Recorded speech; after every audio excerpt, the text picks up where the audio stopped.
Nani umchemla on the vocals, yo.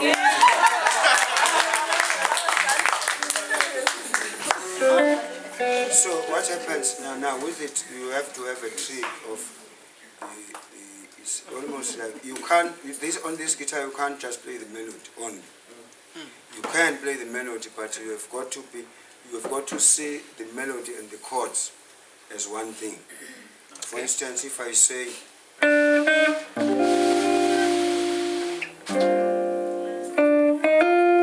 I can't find ba ba ba ba. Okay. So now I can do.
The same thing can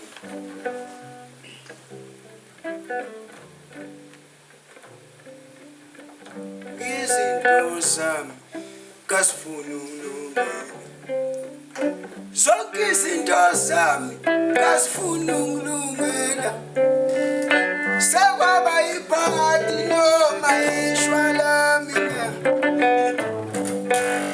iphakathi noma ishwa lani na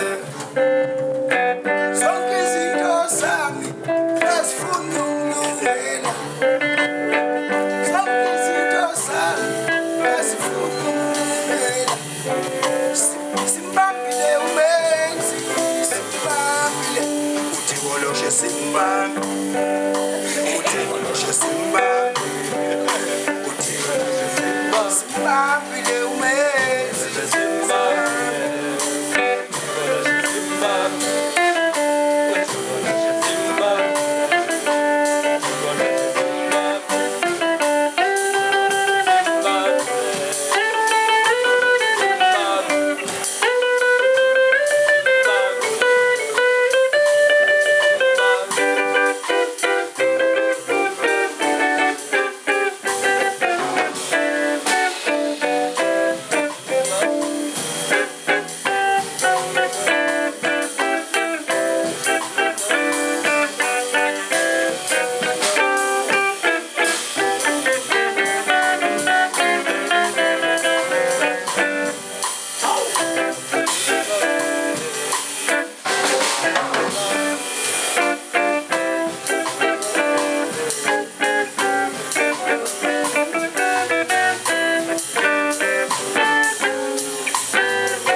I think at this point, I don't know, not unless there are other questions for, I mean, we have really amazing musicians. You know, playing, you know, backing Bheki Khoza. If you have like other questions beyond the guitar, maybe you want to know something about the bass or something about the drums, you can quickly take those, but bearing in mind that they still have a performance to do for us later. So we don't want to exhaust them as well. So if you have, I'll take maybe 3 questions really quick. If you have direct questions to the other members of the band. I thought I would be the last verse. Mine is not a question, it's just a comment. It's fine. Okay. Mine is really a comment. I just want to say, I see this as the highlight of my life, this session. Just a brief story. In the late 80s, in the University of Transkei, there used to be a FESTAC, Festival of Arts and Culture, a Grahamstown kind of thing. And in this afternoon, I'm going there to watch Sakile was playing there. And there's this young man, you know, in a German cut, a shirt which was not pushed into the trousers, and the bottom of a tracksuit and white leggings, and he was kicking the tennis ball.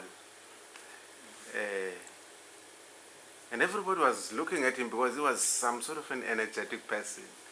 And in the evening, I see him on stage in the musical called Laguchoni Langa, Music is a Healer, which was written by Mutoyi Muhlwatsi, which was reflecting on the island, Robben Island prisoners. And he was Hlanganani. He was a character called Hlanganani, and he was trying to form a music band in the Robben Island. And it happened to be Bheki Khoza. I saw him for the first time on that day. And there's a video which is on YouTube which has got clips of that musical. I've been looking for it all the years because I bought one video in one of the shops in Mthatha, but unfortunately one friend borrowed it and it got lost. But now I found it on YouTube. If you look at that video, there's a scene where he starts playing an acoustic guitar. And he sings this song, Zobaleka no Kwaji. And it irritates other prisoners. And it irritates other prisoners, and they say, no, what are you doing? And I'm practicing, you know. And one of the things that he raises there in the musical is that he says, you know, I'm going to teach you music. And he's talking about jazz. And he says jazz has no boundaries. And to me that was quite a very powerful statement. But he was not playing jazz when he was making that clip. He was playing Maskandi. But on stage, he played saxophone. Because there was a fellow, Vivian Majola, who was playing saxophone. He was playing saxophone because there was a band behind. So, Tulan. I'm told he changed his name. Oh, yeah. Vivian, yeah. So that's the first time I saw him, and I got interested in him from that day. But I couldn't find his music. Even and looking at the shelves, you couldn't find his music. And years later, I see him with the Tokay House Ensemble in Mthatha. They're playing a show which was titled a tribute to Ellen Silinga. And there was Mama Dorothy Masuka, Tulira Tebe, Sophie Mqina, and Stombi Map was also on the show.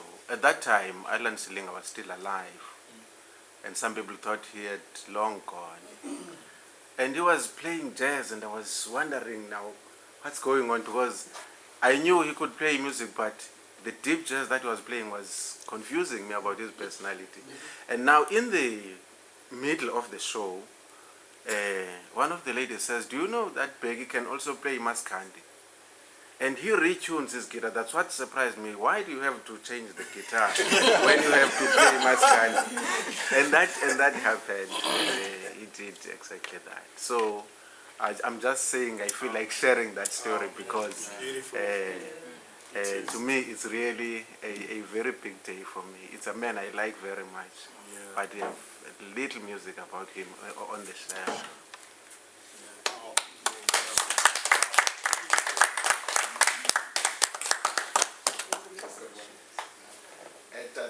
I just got a question on that. I do not know much about Maskandi and other traditional music, but one thing is I'm a sampler. I listen to a lot of music in my studio, and I enjoy music in general. But now since you are here and you are a Maskandi artist, I've always wanted to know what's the difference between Maskandi and what's this? Is Katami and Nombaki? Those, because when I hear them sometimes I would think it's just one genre because they're similar and they're traditional. Yeah, they're not similar in this way. Of course, you were here when the workshop started. I came in when you were talking about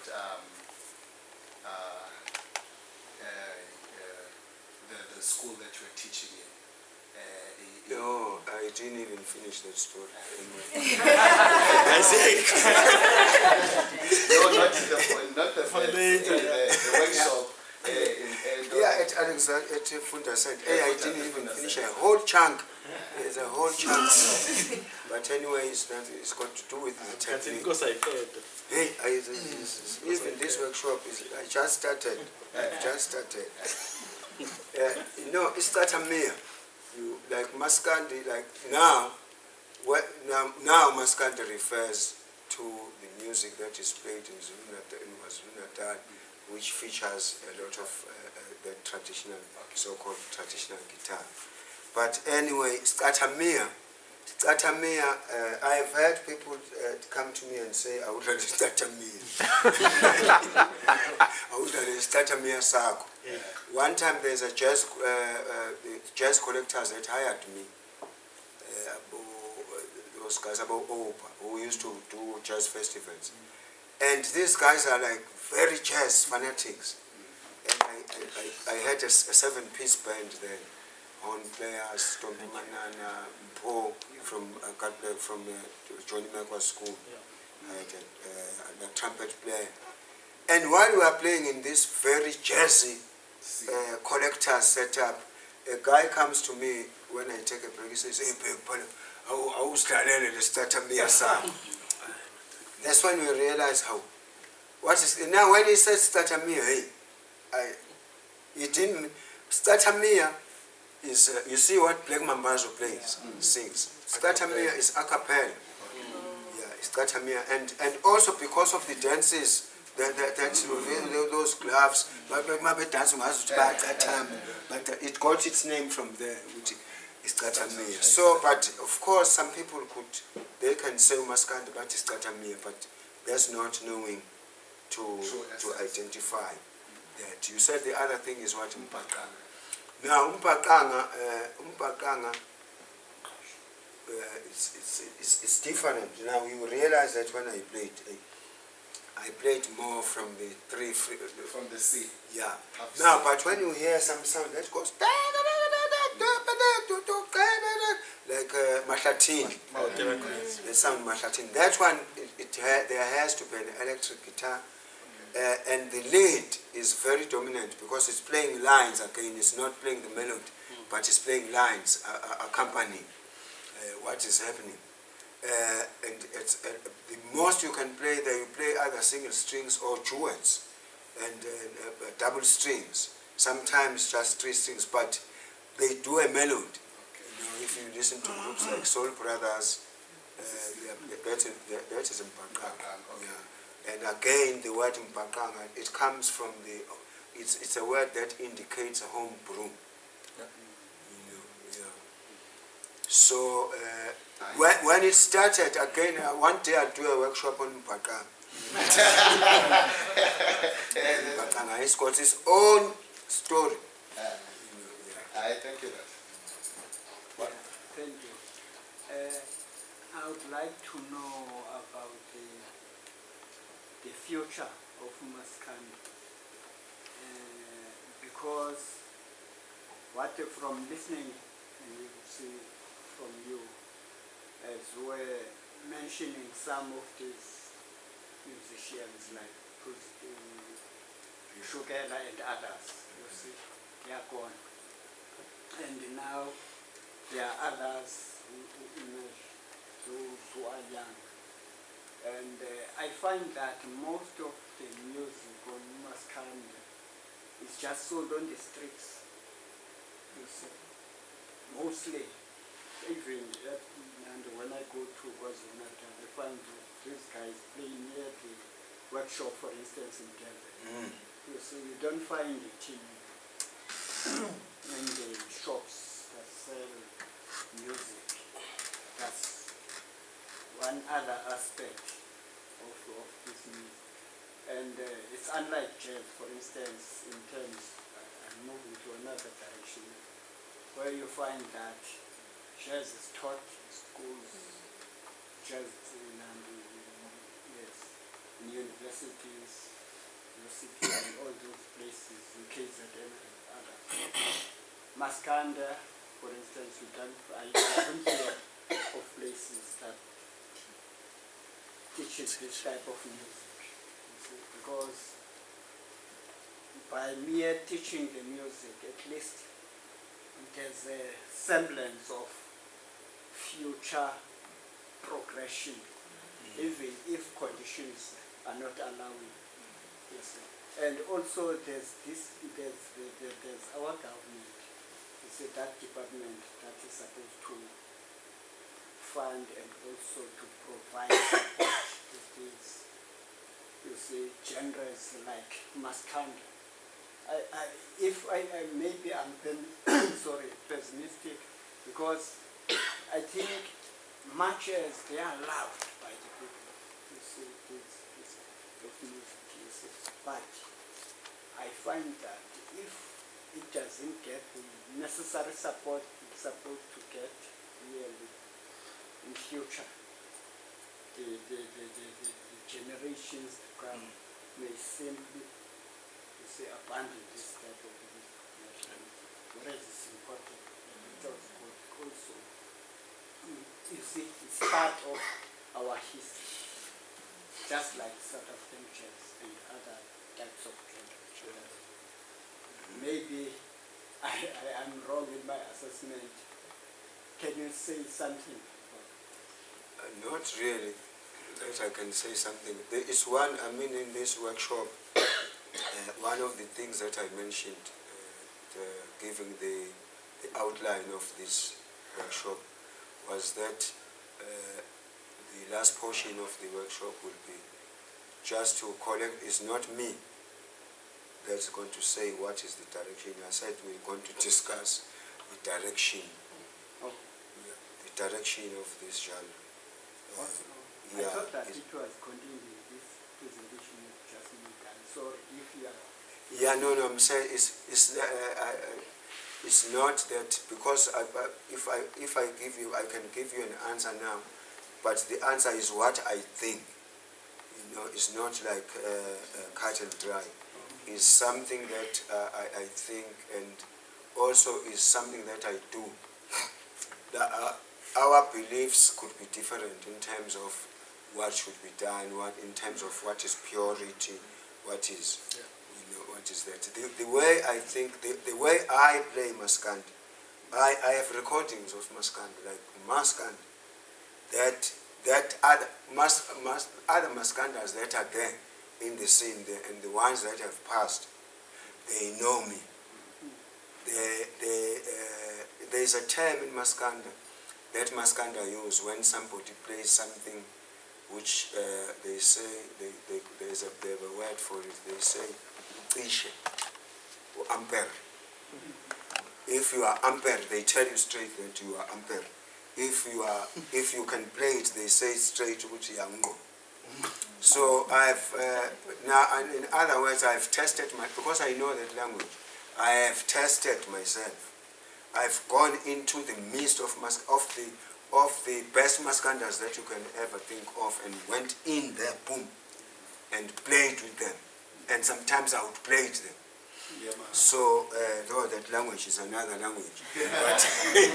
But I'm just saying that it's not that I'm bragging, but there is another element that actually helped me to be able, because of Maskanda, they are another way. They are very, very polite, but at the same time they don't want chances. If you come in, for just instance, one time I was required to be a music director for 3 Maskandas who were playing together, who had never played together before, but they had to play. If you know something about Maskanda, you'll realize, like, you can't find Madala playing with Puza Kamis in the same band. You can't find Mfidisani Mokobane playing with another. Because there's like these districts of the dialect, even how to tune the guitars. To this day, you can't. Madala cannot show you his tuning on the guitar. What is tuning?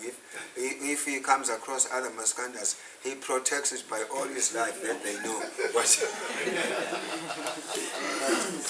what is tuning. And also again, what he plays, he says, Madala will tell you, when he says, I know Madala personally, he says that what he plays is not maskandi, meaning that in the sense that the genre that is called maskandi sounds, his does not really sound like that. It's another thing. They ask him what it is. He says it's Madala style.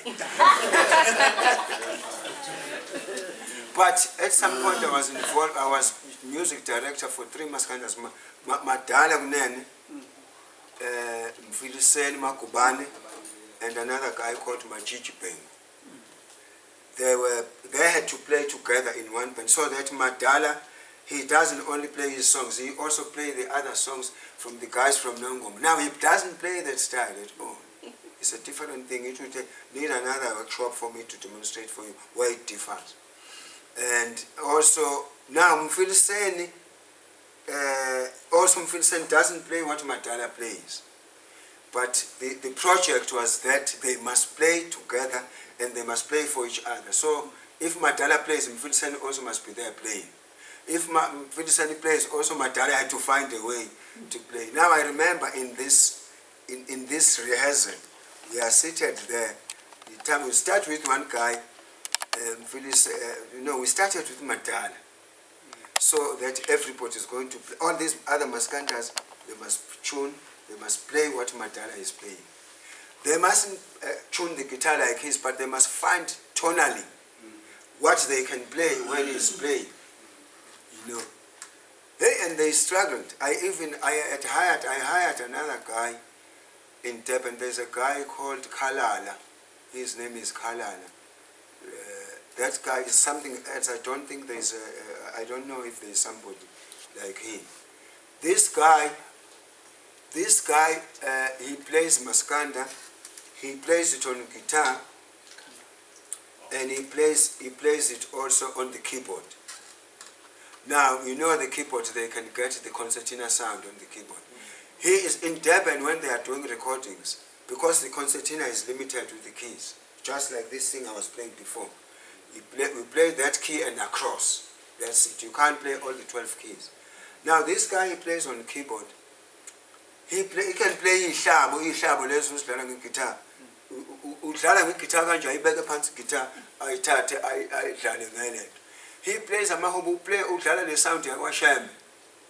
I sound lezo ezo sound like nina bakwethu nje nangizondela asaz hola siya khona. That guy, he puts the guitar there, he puts the keyboard in that sound. It's not recorded. Of course, it's another politics for that. But he can play all this. He's one of the people you can play. Posa Kamis, he plays Bandana, he plays this, he plays this. Somehow he learned, and he does not sing. He sings. He is not a projected singer, but he can play. He played behind people. But I remember we were doing this rehearsal when it was 10 for Madala and other to go into Mfiliseni Makubane's song. Madala called me aside because I was music director then. He called me aside. He said, "Hey, Bafo, we asked And he's very smart because he realizes he's being put in another position where his style is not maskandi as you know it. Yeah. But it's something else, but in a mahubo. Yeah. But it's got a mahubo and the vamp and that's why now and then Madala can play a chord. You know.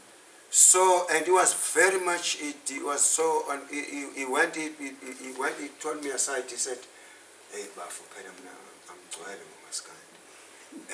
And we came, I said, no, but you'll play. But because the maskandas are not, they are not educated about tonalities. They are not realizing that somebody's songs you can play using the tuning that you are playing. It's just you play in that key.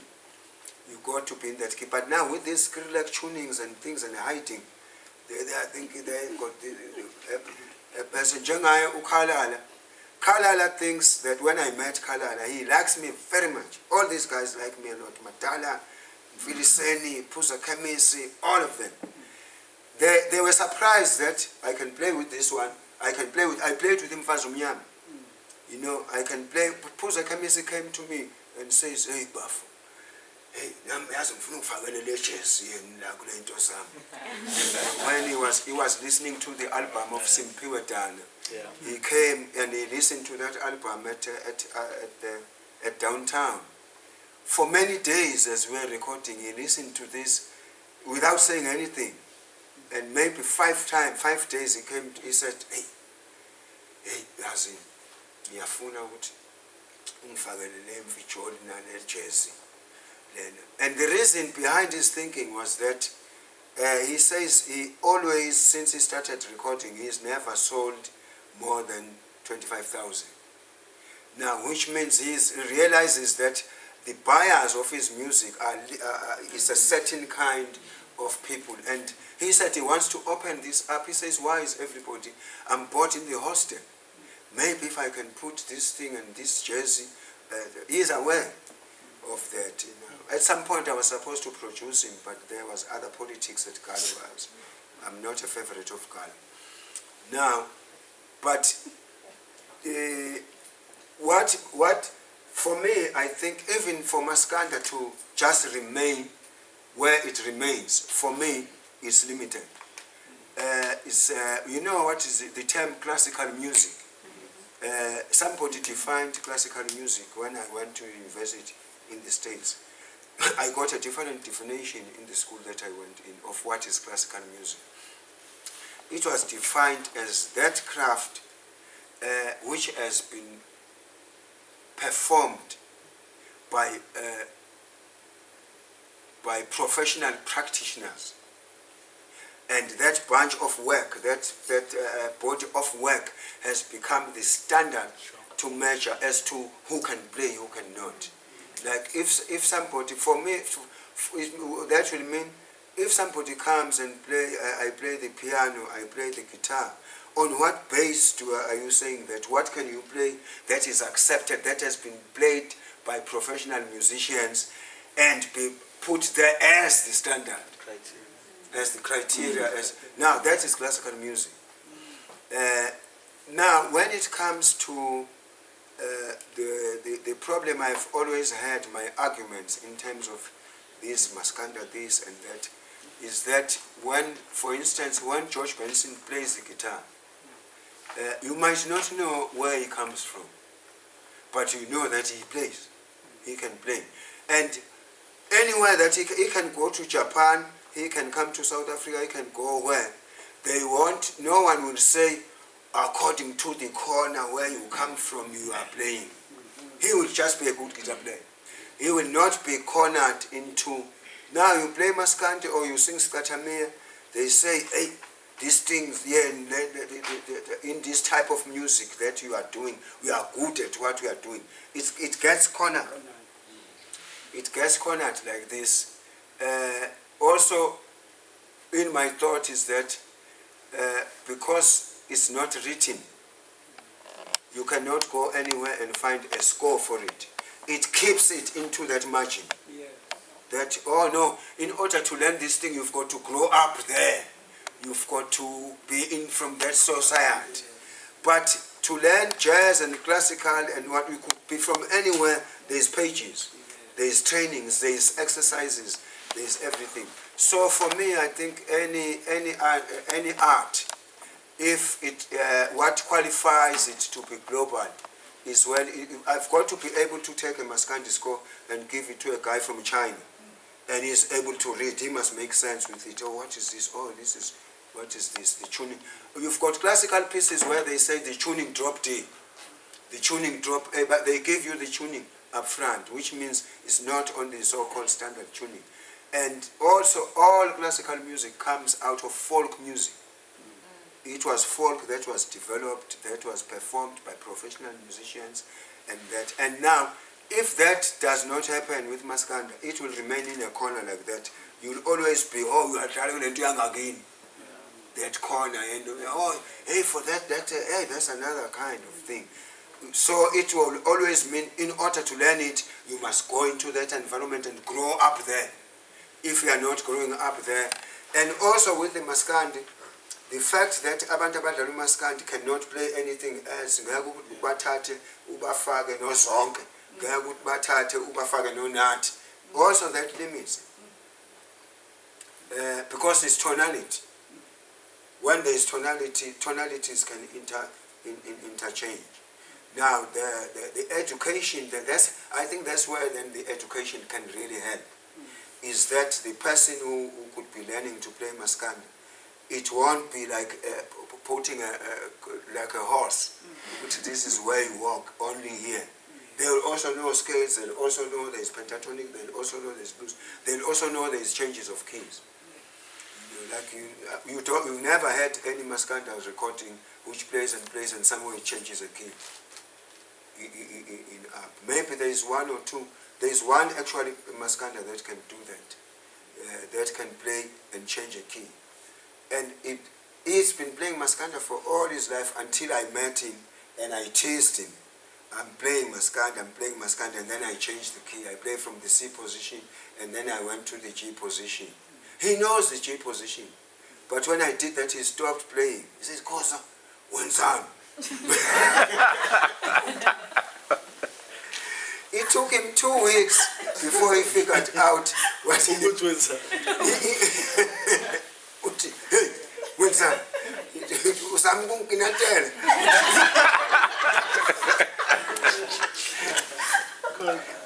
So, but I'm telling you, but after 2 weeks he came up, he figured out because I played both the keys is in positions that he knew, but it's never been done to play and change key. When he came back, he says, Wozala. And he started playing. He played about 4 bars and he changed. He played about 4 bars and he changed. Now, around that time, he got a recording. He was doing some recording with Jonathan Clark and some other guys. Manda Segalala went into the studio in that recording. Now, Manda Segalala, after that recording, he comes to me. He says, hey, Khoza, hey, Fanagit, yabona umaskandi ba blind. Ukhona umunye umaskandi, yabona umaskandi ngibabonile. Le yanto enye into le. That's this guy, he plays. And in the middle of nowhere, he changes keys. I just laughed. Before, he didn't tell me what is the set. You want me to tell you who's that? He says, no, listen to the studio, then we ask. When I told him the name, he got confused how it happened. I said, no, there's only one. That can, out of all of them, there's only one that can do that, because he met me. He plays very fast. That guy is one of the guys who started that Shearman. Yeah. He is one of the frontliners of the guys who started Shearman. But I'm done. But yeah, I'm done. Quick question. Yes, you can ask it. Yeah. Okay. Just a quick question. Me as an outsider, as a Spanish person that is learning a lot today with all of you about Maskanda, I was wondering if there could be a way to make an educational video in which you explain, you know, the different tunings, how to start learning. You were saying about the call response and all that, because here we have all the facilities.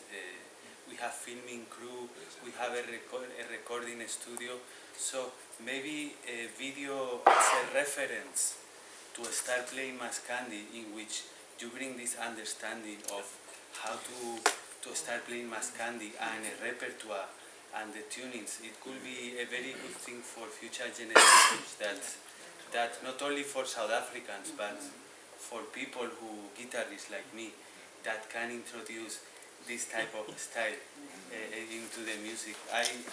This question is just a proposal, sure, that if you ever want to do that, we have here all the facilities to do something that will be recorded for everyone, and then Maskandi will be always alive in that way. Yeah. No, that one, if that's a proposal.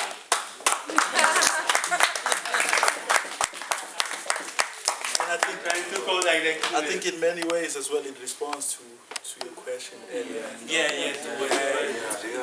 response. I was thinking when you say that, Because also the view. maybe we can go into the action and actually keep that forever, you know, and we will be very, very grateful for that. So it's one of the things, if ever I'm scared to die, it's one of the things you say, they say, I don't want to get into other things.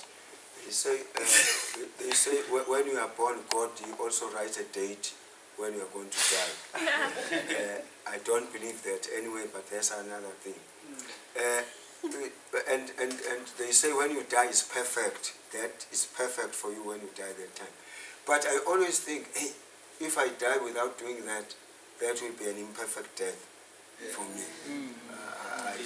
But because you said to me 3 years ago, you're not gonna die now. But like you're saying, it's another conversation. You said you're in that body forever. Are you still maintaining from that conversation at the baseline 4 years ago? So you're not dying, you're staying in that body? Okay, cool.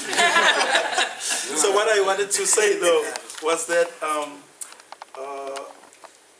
I think in terms of the curriculum, like to try and respond more direct to your question, I think because it's all designed, it's like it's westernized, and hence the dialogue and the conversation around decolonizing the curriculum.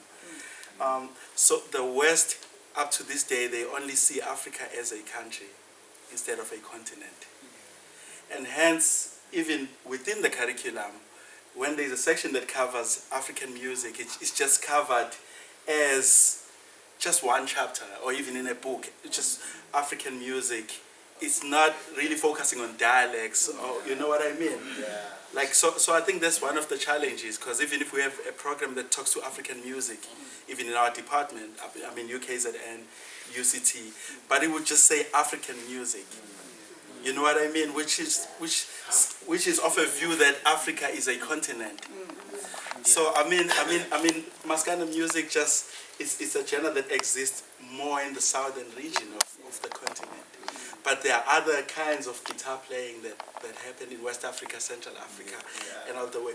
So I think it's just a thing with the curriculum. If they can open up and start seeing Africa as a continent, maybe that's when we start to get into these conversations. Otherwise, it would always be a little chapter on African music for a semester, and then that's it. And another thing is, like we're talking with Louis as well, like trying to create sort of a curriculum around indigenous African instruments. So for example, you play a mbira or a marimba just for 3 months, and then that's it. So how can we create a system where it allows, just like I major in jazz piano for 4 years, or even 5 if I want to go to my master's, how can we create such a program as well? Because there are more details as well to mbiras, to marimbas and stuff like that. So I think your question really speaks to the decolonization of the curriculum, and for the West to start seeing Africa for what it is. No. For Africa to dictate to the West what Africa is. We can't wait for them. And I say this because my name is Stunki Vunda, and I've come with the musicians. Okay? Mine is really the business of music and coordination and linkages with other parts of the world. The marimba is an African instrument, indigenous. Okay? And it's called marimba in the south of Africa through to Mexico, because there are slaves that carried it through to Mexico. But then it's called balafon in the West, in West Africa, and all sorts of things, or all sorts of other names.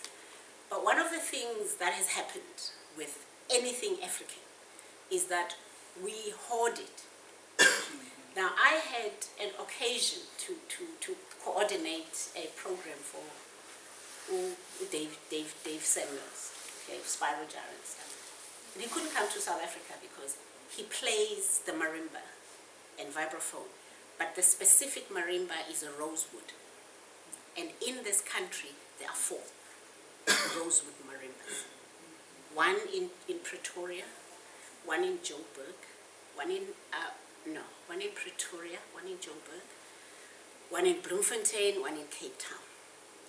And when we tried, and he told me, these are the people who have it. When we tried to get the instrument for him to perform, there were serious conditions. I will give it to you, I will loan it to you at so much on the condition that I'm in the act. Yes.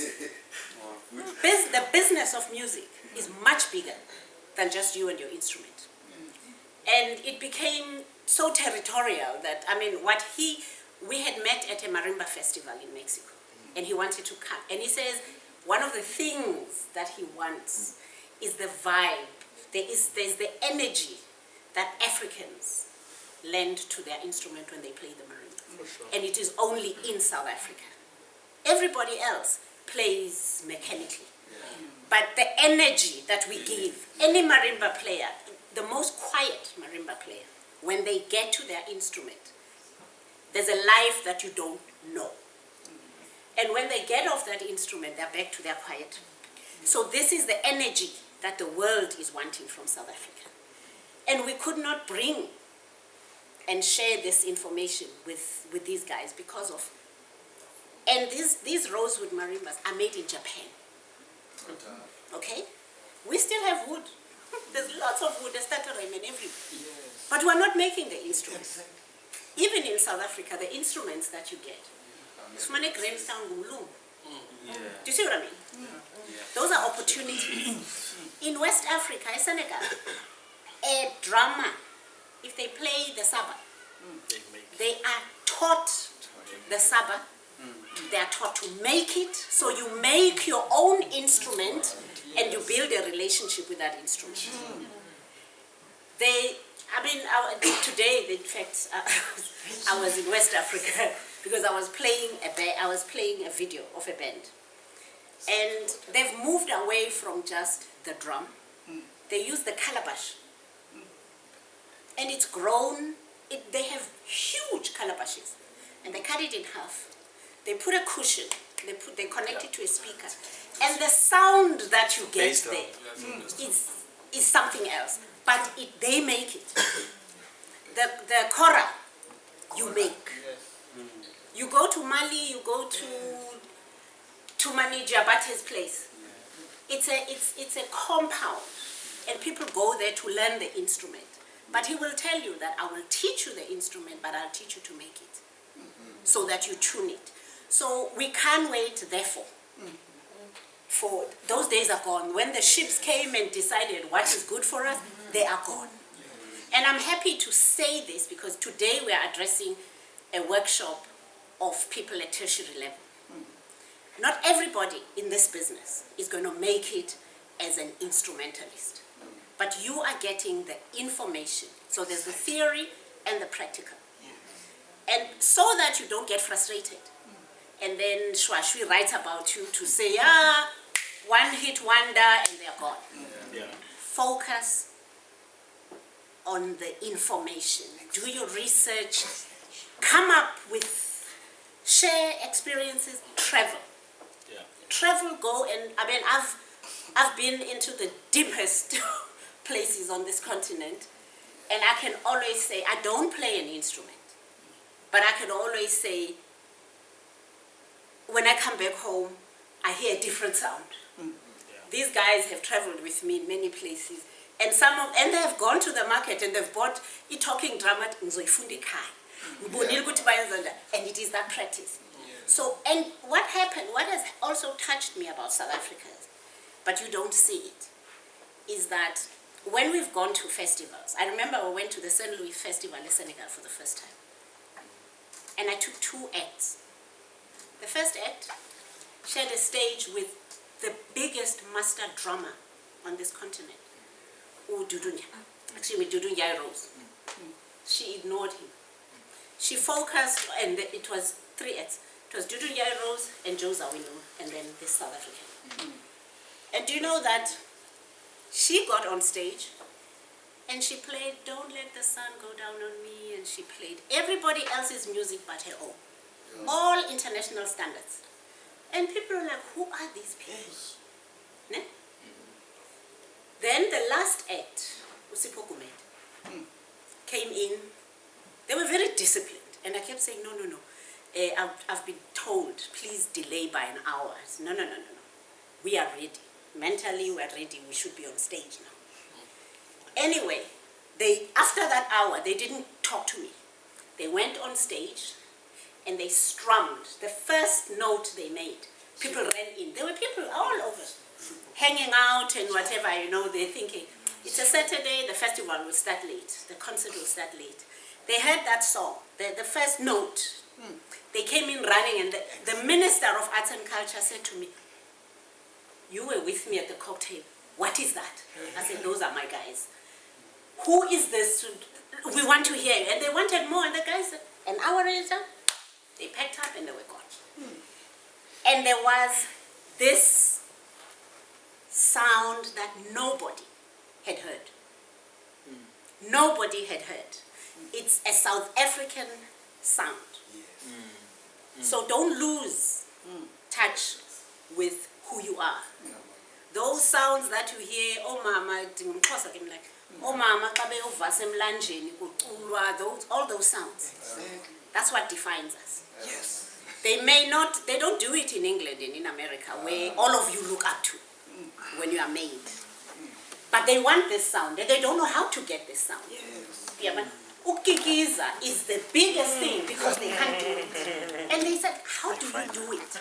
So wherever you go, take that which you have, that which defines you, and lend it to whatever else that you do. So that's very, very important. The other thing is, I know it's a very big challenge. I had a run-in with the gentleman here yesterday. It's really relating to the business of the arts. Samro, I think, does workshops for you guys? We have a summer office inside. No, they need to be talking to you guys. Yes. One of the things, when they say Umashatini died, poor. Of course he didn't. If he did not publish, if he didn't own the publishing, then it was his problem. If he did not own the compositions, then he was making money for somebody else. So every step of the way, respect your intellectual property. You compose a song, register it before you start getting your DJ friends to listen to it. Because once it's out there, it's out there. You've lost it. Yeah, man. And I really hope that you understood me yesterday. We do recordings. Anybody, even television, will play a song, but not the whole song. Because otherwise they have to pay royalties. So your intellectual property is something you have to respect all the time. And as you start, Bheki have learned some of these things along the way. But you guys should really be au fait with what's going on in the business and protect your intellectual property. If I take your picture, if I make a poster of you without your permission, you know you can sue me. And that's big money. That's seriously big money. So all of those things you need to understand. Call Samro to give you workshops on all of those things, so that you understand as you get into the groove of making music, you understand the business of it. Yusundur is one of the richest musicians. And I'll tell you why. We all know, in Senegal, every taxi you get into, they're playing his music. But it's mostly pirated. One person has a CD and they copy it and they sell it to everybody else. The difference is that his royalties are paid in the euro because he registered internationally. So as long as the radio station plays his music, it's the euro, it's not the rand, it's not the CFA franc. So he already is talking almost 20 rands for every time that they play his music. And he's also one of those musicians that challenged MTN and Vodacom when they played their music without paying royalties. I don't know if that has come to South Africa. So all of those little things, it's money. You're making somebody else rich at the cost of your production and your intellectual property. So explore those things. At this level, I really would like for you guys to interest yourselves in what Samro does. And the International Samro? They will tell you. What name is the company for the International Samro? I'm sure it's not Samro. No, it's not Samro. This is South African Music yes, Rights that's Organization, what but I'm there is an international body that Samro subscribes to. But Samro is a copy-paste of an international, hence it doesn't speak really to, if you look at splits, for example, how a song is split in Africa and in the US or in Europe, it can't be the same. No, it wouldn't be. Simply, but it is the same, because Samro is a copy and paste. For example, you spoke about Maskanda music. Imagine the contribution made by a Maskanda musician in a composition, and imagine a contribution made by a jazz guitarist in the US in a composition. You know, there is a huge difference. So decolonizing goes beyond, like, so we're really trying to find our way out inside these systems. And decolonization means actually getting rid of these systems and bringing our systems. Because Samro doesn't speak to how we compose our music. Only now, at least, they've employed another act, but it's also from the US, where for beat makers, for example, back then, Samro didn't recognize any beat maker. Because what Samro does, it speaks about an author, and it speaks about a songwriter, two people. And who are those people? The author is the guy that writes the lyrics, and the composer is the guy that brings the melody. So no matter what sort of changes are put into your song, Samro doesn't recognize that. No matter if the beats was actually the inspiration behind, or that gave birth to the melody, or if a Maskanda guitar player started playing and then you listen to his lines and you compose the melody. So it doesn't speak to our ways of composing music.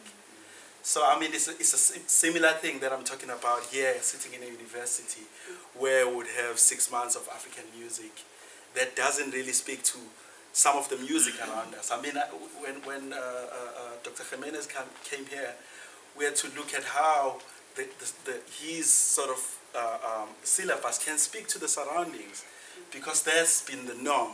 In UKZN, they just say African music. But I mean, there is so much music around ourselves, in our radius here, around us, that our curriculums don't speak to. So these are some of the things that we're trying to change, you know what I mean? So, you know, so it's going to take a while, it's going to take a very long time, but just to be aware of these things, I mean, I think it's a big step already. Because, like you say, mentioning about Mahlatini, the generation before us was not really, they didn't really understand IP, intellectual property, you know. And I mean, it's really something important that you're raising, that, you know, people learn about these things. And these days it's available on what is it, Google, on internet, so we can really equip ourselves. But in our course as well, we have some form of music business module, which is dealing with arts administration, encompasses marketing and publicity and all those kind of things. So we're trying, you know, a really humble sort of ways to bring it into the curriculum. But for sure, what we need is to have South African musicians to teach South African music, because that's something, for example, in ethnomusicology. Like, for example, in what is called world music, African music, of course I'm going to be more specialized on North African, which relates to flamenco, where I come from, or West African, because I've been around there for a while, and some of Mbira, but I'm in South Africa. And for example, if you go to Spain, you learn flamenco on the street rather than on educational space.